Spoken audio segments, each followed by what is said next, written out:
اللہ تعالیٰ نے جو انسان پیدا کیے ہیں ان کے مزاج مختلف ہیں. ان میں کچھ لوگ ہوتے ہیں جو قوی ہوتے ہیں ارادے کے، جو فیصلہ کر لیا ڈٹ گئے. کچھ لوگوں میں وہ قوت ارادی اتنی مضبوط نہیں ہوتی، وہ ادھر ادھر سوچتے رہتے ہیں. کچھ لوگ جسمانی طور پر بہت توانا ہوتے ہیں، کچھ لوگ جسمانی طور پر پیدائشی طور پر کمزور ہوتے ہیں. تو اگر کوئی قوت ارادی کمزور رکھنے والا شخص ہے، وہ بھی تو اللہ کی تخلیق ہے، اللہ کا بندہ ہے، خطاؤں کا ظہور ہو جاتا ہے، توبہ کرتا ہے، پھر کچھ عرصے کے بعد پھر خطا کا ظہور ہو جاتا ہے، پھر توبہ کرتا ہے. تو ہم تو یہ سمجھیں گے کہ ایک حد کے بعد پھر اس کی توبہ قبول نہیں ہونی چاہیے. لیکن حدیث سنیے. وعن ابی ہریرہ رضی اللہ تعالی عنہ قال قال رسول اللہ صلی اللہ علیہ وسلم ان عبدا اذنب ذنبا، یقیناً ایک بندہ جو ہے وہ ایک گناہ کرتا ہے.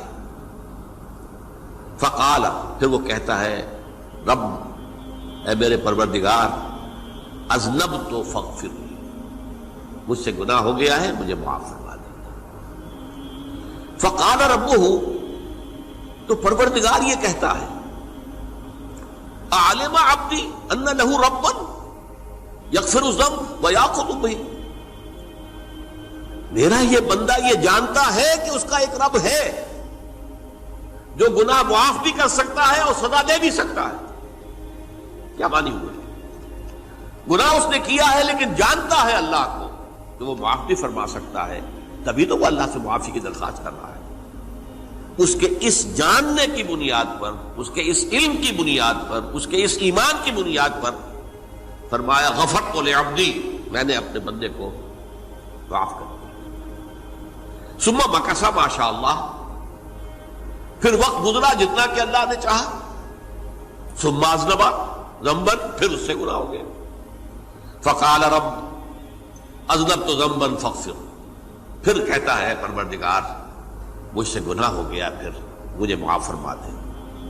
فقال ربہ، اللہ فرماتا ہے عالم عبدی ان لہ ربا یغفر الذنب ویأخذ بہ، میرا بندہ ہے نا جو جانتا ہے کہ اس کا ایک رب ہے، ایمان باللہ اس کے اندر ہے، تبھی تو پکار رہا ہے. اور یہ بھی جانتا ہے کہ وہ گناہ معاف بھی کر سکتا ہے اور چاہے تو پکڑ بھی سکتا ہے، سزا بھی دے سکتا ہے. تو فرمایا، اللہ تعالیٰ فرماتے ہیں میں نے فرمایا کہ میں نے معاف کر دیا. ثم مکث ما شاء اللہ، پھر ایک عرصہ گزرا اس کے بعد. ثم اذنب ذنبا، پھر اس نے گناہ کیا. قال رب اذنبت ذنبا آخر، اس نے کہا پروردگار میں نے تو پھر ایک اور گناہ کر دیا، فاغفر لی، مجھے بخش دے. فقال اعلم عبدی ان لہ ربا یغفر الذنب ویأخذ بہ، میرا بندہ جانتا ہے نا کہ اس کا ایک رب ہے جسے وہ پکار رہا ہے، کہ وہ جانتا ہے کہ اسے اختیار حاصل ہے کہ چاہے تو بخش دے اور چاہے تو پکڑ لے.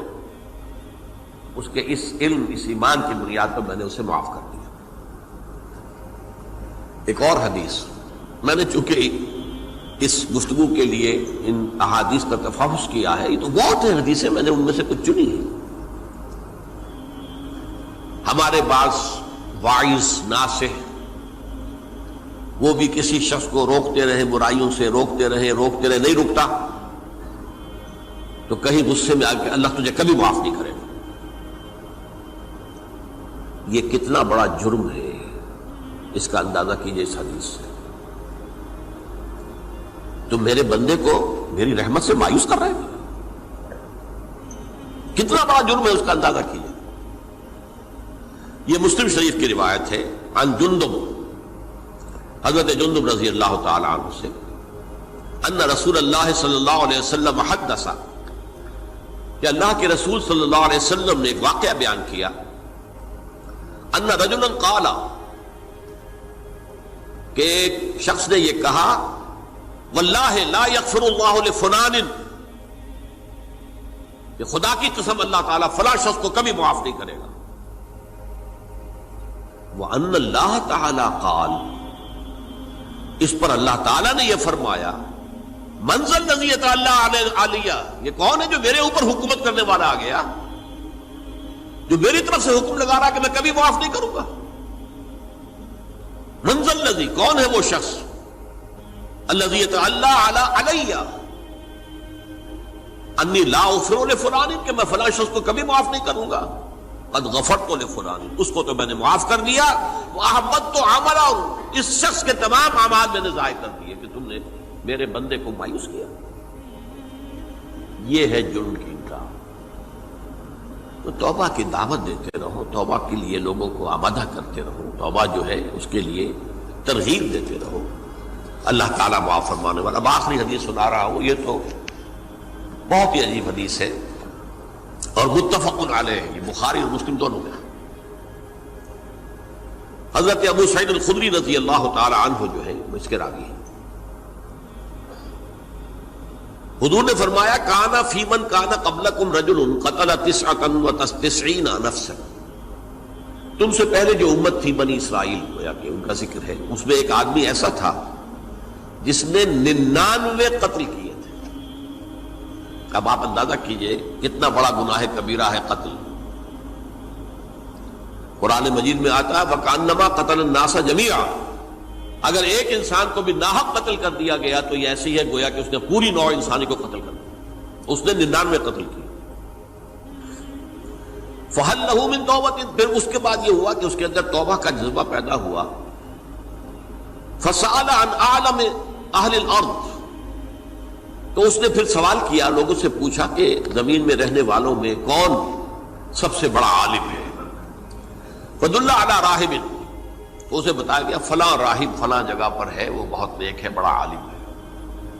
فَأَتَاهُ، وہ اس کے پاس آیا، فَقَالَ أَنَّهُ قَتَلَ 99 نَفْسًا فَهَلْ لَهُ مِن تَوْبَةٍ، انہوں نے کہا دیکھیے راہب صاحب، میں نے 99 انسان قتل کیے، اب مجھے یہ بتائیے کہ میرے لیے توبہ کا کوئی امکان ہے؟ فَقَالَ لَا، انہوں نے کہا نہیں۔ فَقَتَلَهُ، اس نے اس کو بھی قتل کر دیا۔ فَكَمَّلَ بِهِ 100، اپنی سینچری مکمل کر لی، مطلب 99 کے بعد ایک کی کسر تھی، اس کو بھی قتل کیا، 100 پورے کر لیا۔ ثُمَّ سَأَلَ عَنْ عَالِمِ أَهْلِ الْأَرْضِ، پھر اس نے پوچھا کوئی اور کوئی بڑے عالم انسان ہو۔ فَدُلَّ عَلَى رَجُلٍ عَالِمٍ، پھر اس کی رہنمائی کی گئی ایک بڑے عالم شخص کی طرف۔ فَقَالَ إِنَّهُ قَتَلَ 100 نَفْسٍ، تو اس نے وہاں جا کر کہا کہ میں 100 انسان ہلاک کر چکا ہوں، قتل کر چکا ہوں۔ فَهَلْ لَهُ مِن تَوْبَةٍ، میرے لیے توبہ کا کوئی امکان ہے؟ فَقَالَ نَعَمْ، کہا کیوں نہیں، 100 قتل کیے تب بھی کیا ہے، توبہ کا راستہ دروازہ کھلا ہوا، مَا لَمْ يُغَرْغِرْ، جب تک کہ وہ گھنگرو نہیں بج رہا اس وقت تک تمہارے توبہ کا دروازہ کھلا ہوا ہے۔ فرمایا نعم، وَمَن يَحُولُ بَيْنَهُ وَبَيْنَ التَّوْبَةِ، تمہاری توبہ کے درمیان اور تمہارے درمیان کون حائل ہو سکتا ہے؟ توبہ کا دروازہ کھلا ہے۔ لیکن ساتھ ہی کہا انطلق الی ارض کذا و کذا، اب تم ایسے کرو جہاں تم رہتے ہو وہاں نہ جاؤ واپس، وہاں کا ماحول اچھا نہیں ہے، معاشرہ اچھا نہیں ہے، ہو سکتا ہے کہ تم توبہ پر قائم نہ رہ سکو، تم فلاں جگہ چلے جاؤ، وہاں اچھے لوگ آباد ہیں، ان میں جا کر رہو۔ فإن بها اناس یعبدون اللہ تعالی، وہاں ایسے لوگ آباد ہیں جو اللہ کی بندگی کرتے ہیں۔ فاعبد اللہ معہم، تو تم ان کے ساتھ مل کر اللہ کی بندگی اور پرستش کرو۔ ولا ترجع الی ارضک، اپنی زمین کی طرف اپنے وطن میں واپس بن جاؤ۔ فإنها ارض سوء، وہ بری جگہ ہے۔ فانطلقا، تو وہ چل پڑا، ہجرت کر رہا ہے، اس جگہ جا رہا ہے جہاں کا راہب نے بتایا تھا۔ حتی اذا نصف الطریق، جب آدھا راستہ اس نے پورا کر لیا، اتاہ الموت، موت آ گئی۔ فاختصمت فیہ ملائکۃ الرحمت و ملائکۃ العذاب، اب وہ جہنم کے فرشتے بھی آ گئے اس کی جان قبض کرنے کو، اور جنت کے بھی آ گئے۔ فقالت ملائکۃ الرحمہ، رحمت والے جو فرشتے ہیں جنت والے، انہوں نے کہا جا تائبا مقبلا بقلبہ للہ تعالی، یہ شخص توبہ کر کے اللہ تعالیٰ کی طرف ہجرت کر رہا تھا، اس لیے اس کی نیت کی بنیاد پر اب یہ جنتی ہے، لہذا اس کی روح ہم قبض کریں۔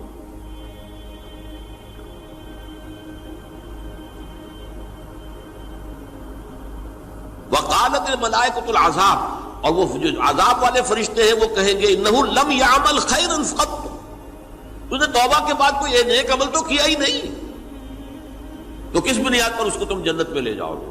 اس کو تو دوزخ میں جانا چاہیے۔ فاتاہ ملک فی صورت آدمی، تو ان کے پاس اللہ نے ایک اور فرشتے کو بھیج دیا آدمی انسانی شکل کے اندر، فجعلوہ بینہم، تو ان فرشتوں نے کہا بھائی ہمارا فیصلہ کرا دو، اس کی روح ہم لینا چاہتے ہیں یا ہم لینا چاہتے ہیں، انہیں حکم بنا لیا۔ فقال قیسوا ما بین الارضین فإلی ایتہما کان اقرب، کہ تم فاصلہ ناپ لو جہاں سے وہ چلا ہے اور جہاں جا رہا تھا اور یہاں اس کی موت ہو رہی ہے، تو کون سا فاصلہ زیادہ ہے؟ جب ناپا گیا، بلکہ ایک حدیث میں آتا ہے کہ اس پر اللہ نے زمین کو جو ہے حکم دے دیا، ایک طرف والی زمین تو سکڑ جا، دوسری والی جو ہے تو پھیل جا، تاکہ وہ جو جا رہا تھا وہ زیادہ قریب ہو جائے بنسبت اس کے کہ جہاں سے وہ چلا تھا۔ تو اس فیصلے پر پھر جو فرشتے تھے جو کہ رحمت کے فرشتے تھے وہ اس بندے کو لے گئے جنت کے۔ یہ ہے توبہ کی عظمت اور اس کی تاثیر۔